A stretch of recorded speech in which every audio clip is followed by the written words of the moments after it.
খুব কমই সুযোগ পাওয়া যায় সৃষ্টি স্কুলে যাওয়ার, আর সেই সুযোগটা সদ্ব্যবহার করতে আমি কিন্তু ছাড়ি না। তাই আজকে ওদের প্রজেক্টের জন্য স্কুলে গিয়ে উপস্থিত হয়েছি আমরা সব গার্জেনরা।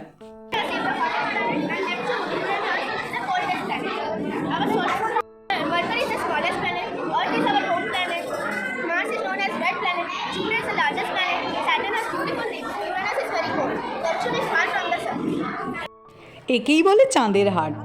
সায়েন্টিস্ট, ডাক্তার, ইঞ্জিনিয়ার, ভূতত্ত্ববিদ, টিচার সবই বোধহয় এখানে উপস্থিত।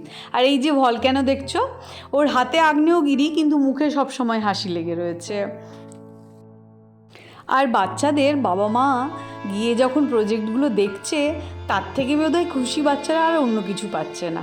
সব গার্জেনদের দেখে এবং গার্জেনরা যখন বাহবা দিচ্ছে, এটা ওদের কাছে বিশেষ পাওনা। বাবা মাদেরকে কেমন করে। আর দেখো, আমাদের মাদেরও সব একসাথে দেখা হয়ে যায় এই ফাঁকে, তাই না? আমরাও খুব এনজয় করি।